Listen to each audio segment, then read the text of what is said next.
स्वागत है आप सभी का संसद टीवी पर। मैं हूं आपके साथ दीक्षा कोहली। आज जलियांवाला बाग हत्याकांड की बरसी है। इसे भारत के स्वतंत्रता इतिहास और ब्रिटिश हुकूमत के सबसे क्रूरतम घटना के रूप में याद किया जाता है। साल 1919 में अमृतसर में हुए इस नरसंहार में हजारों लोग मारे गए थे। देश आज उन वीर बलिदानियों को अपनी विनम्र श्रद्धांजलि अर्पित कर रहा है। राष्ट्रपति द्रौपदी मुर्मू ने श्रद्धांजलि संदेश में कहा कि जलियांवाला बाग के बलिदानियों को देशवासियों की ओर से मेरी विनम्र श्रद्धांजलि। हाल ही में मुझे उस पवित्र स्थल का दर्शन करने और उन वीरों को श्रद्धा सुमन अर्पित करने का अवसर मिला था।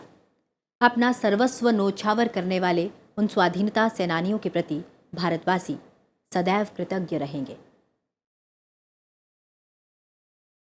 उपराष्ट्रपति ने अमानवीय जलियांवाला बाग हत्याकांड में शहीद हुए मासूम बच्चों, महिलाओं और पुरुषों को श्रद्धांजलि देते हुए ट्वीट किया कि उनका बलिदान हर भारतीय के दिल में हमेशा रहेगा।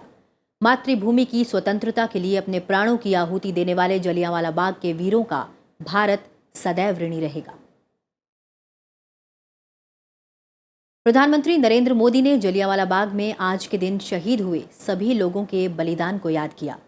उन्होंने कहा कि उन सभी लोगों का सर्वोच्च बलिदान हमें हमारे महान स्वतंत्रता सेनानियों के सपनों को पूरा करने तथा एक सशक्त और विकसित भारत के निर्माण के लिए और भी अधिक मेहनत के साथ कार्य करने के लिए प्रेरित करता है। लोकसभा अध्यक्ष ने भी जलियांवाला बाग हत्याकांड स्मृति दिवस पर देश के लिए अपना सर्वस्व समर्पित करने वाले अमर बलिदानियों को नमन करते हुए ट्वीट किया कि देश की स्वाधीनता के लिए उनका बलिदान हमें राष्ट्र की एकता और अखंडता की रक्षा करने के लिए सदैव प्रेरित करता रहेगा। ब्रिटिश शासन के रॉलेट एक्ट के खिलाफ शांतिपूर्ण विरोध में भाग लेने के लिए हजारों की संख्या में लोग 13 अप्रैल 1919 अमृतसर के जलियांवाला बाग में इकट्ठे हुए थे।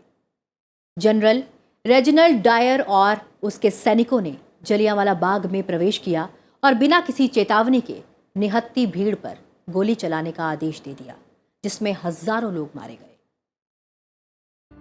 13 अप्रैल 1919 भारतीय इतिहास में दर्ज एक काला अध्याय। इस दिन सैकड़ों बेकसूर मासूम लोगों को एक वहसी जनरल डायर की बर्बरता के चलते अपनी जान से हाथ धोना पड़ा। आज भी जलियांवाला बाग की दीवारों पर गोलियों के निशान बखूबी दिखाई पड़ते हैं, जो चीख चीख कर जनरल डायर की घिनौनी हरकतों की गवाही देते हैं। वो कुआं आज भी उस बाग में वैसा ही है जैसा उस वक्त था। इस कुएं में सैकड़ों लोगों ने अपनी जान बचाने के लिए इस उम्मीद में छलांग लगा दी थी कि उनकी जान बच जाएगी, मगर अफसोस कि वो बच ना सके। दरअसल साल 1919 में ब्रिटिश सरकार द्वारा कई तरह के कानून देश में लागू किए गए थे, जिनका मकसद सिर्फ और सिर्फ स्वाधीनता संग्राम को दबाना था। इन्हीं कानूनों में से एक था फरवरी 1919 में पारित रॉलेट एक्ट।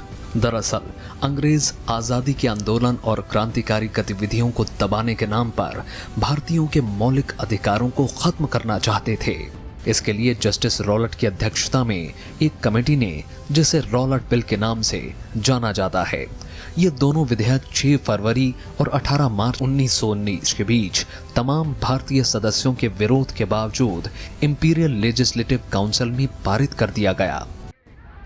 अंग्रेजी हुकूमत के इस कानून ने भारतीय जनता में गहरा आक्रोश पैदा कर दिया। इस कठोर कानून के खिलाफ शांतिपूर्ण ढंग से देश भर में संवैधानिक प्रतिरोध शुरू हो गया, लेकिन जब अंग्रेजों पर इसका कोई असर नहीं हुआ, तब गांधी जी ने इसके विरोध में सत्याग्रह शुरू कर दिया। इस आंदोलन को व्यापक बनाने के लिए अखिल भारतीय स्तर पर हड़ताल की गई। अमृतसर शहर में भी 6 अप्रैल 1919 को एक हड़ताल की गई, जिसमें रॉलेट एक्ट का विरोध किया गया। धीरे धीरे इस अहिंसक आंदोलन ने हिंसक आंदोलन का रूप ले लिया। इस आंदोलन का प्रभाव हालांकि पूरे देश में था, लेकिन अमृतसर, लाहौर और गुजरांवाला सबसे अधिक प्रभावित थे। रॉलेट एक्ट के विरोध में हुए आंदोलन में बड़ी संख्या में लोगों की भागीदारी से डरकर ब्रिटिश सरकार ने अमृतसर के 2 लोकप्रिय नेता डॉक्टर सैफुद्दीन किचलू और डॉक्टर सत्यपाल को गिरफ्तार कर नजरबंद कर दिया। इन नेताओं की गिरफ्तारी के विरोध में 10 अप्रैल 1919 को अमृतसर के लोगों ने बड़े पैमाने पर धरना प्रदर्शन किए। इस दौरान हिंसा की घटनाएं भी हुई। हालात को देखते हुए ब्रिटिश सरकार ने पंजाब के कई शहरों में मार्शल लॉ लगा दिया और अमृतसर की कमान ब्रिगेडियर जनरल डायर को सौंप दी। 13 अप्रैल 1919 को बैसाखी का पर्व धूमधाम से पूरे पंजाब में मनाया जा रहा था। पूरा पंजाब झूम रहा था। इस दिन अमृतसर के स्वर्ण मंदिर के पास स्थित जलियांवाला बाग में एक सभा का आयोजन किया गया था। हालांकि शहर में कर्फ्यू लगा हुआ था, लेकिन इसके बावजूद बड़ी संख्या में लोग इसमें शामिल हुए। इसमें हिंदू, मुस्लिम और सिख भी शामिल थे। दरअसल इस सभा में ज्यादातर लोग वो थे जो बैसाखी के मेले में भाग लेने आए हुए थे। जब सभा चल रही थी तभी जनरल डायर ने ब्रिटिश सैनिकों के साथ वहां पहुंचकर निहत्थी जनता को बिना कोई चेतावनी दिए उन पर गोलियों की बौछार शुरू कर दी। 10 मिनट तक निर्दोष भीड़ के सीने छलनी होते रहे। मुख्य दरवाजे को कायर जनरल ने पहले ही बंद करवा दिया था, जबकि बाग के चारों तरफ 10 फीट ऊंची दीवारों को कोई फांद भी नहीं सकता था। ऐसे में लोग अपनी जान बचाने के लिए इधर उधर भागने लगे।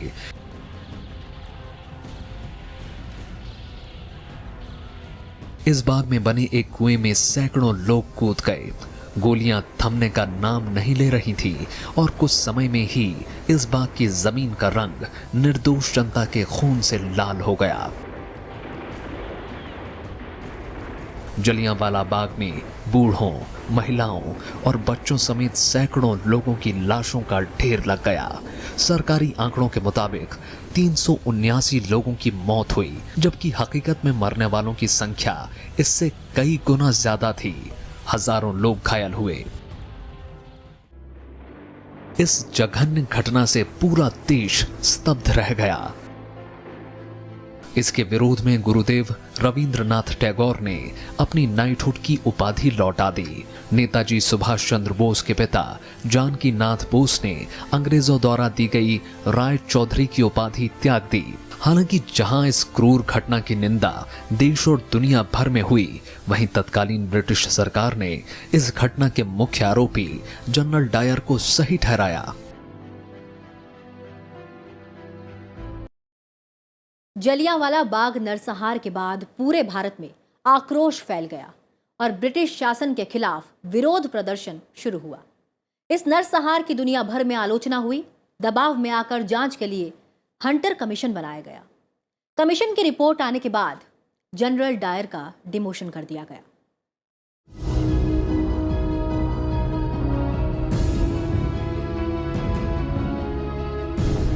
जलियांवाला बाग नरसंहार को अंजाम देने वाली अंग्रेजी हुकूमत ने अपने दमनकारी रणनीति को सही समझा था। निहत्थे और शांतिपूर्ण तरीके से जमा हुए लोगों पर गोली चलाने का हुक्म देने वाले जनरल डायर ने सोचा था कि जिस तरह अंग्रेजी शासन के खिलाफ आवाज उठ रही है, उसे दबाना बेहद जरूरी है।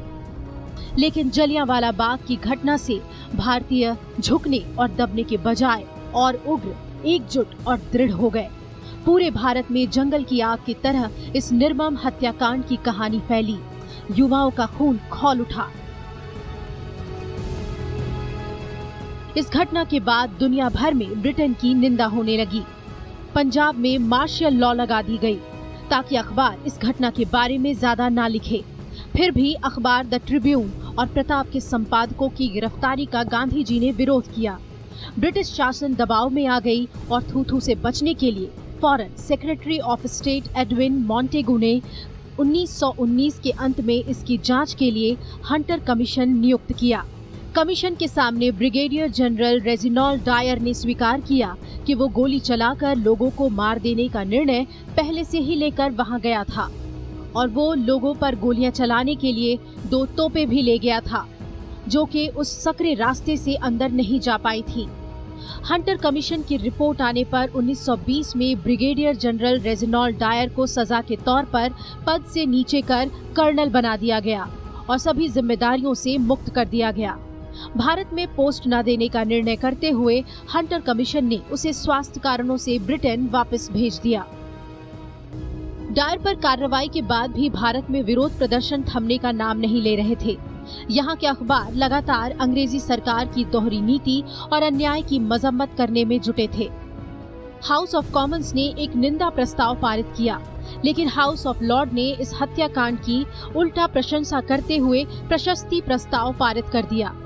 इस घटना से विश्वव्यापी निंदा हुई और आखिरकार दबाव में आकर ब्रिटिश सरकार ने निंदा प्रस्ताव पारित किया और 1920 में ब्रिगेडियर जनरल रेजिनॉल्ड डायर को इस्तीफा देना पड़ा। इसी साल जलियांवाला हत्याकांड के विरोध में गुरुदेव रविंद्रनाथ टैगोर ने इस हत्याकांड के विरोध स्वरूप अपनी नाइटहुड की उपाधि को वापस कर दिया। दूसरी तरफ गांधी जी ने जलियांवाला हत्याकांड के विरोध में असहयोग आंदोलन की शुरुआत कर दी, जिसमें पूरा देश कूद पड़ा।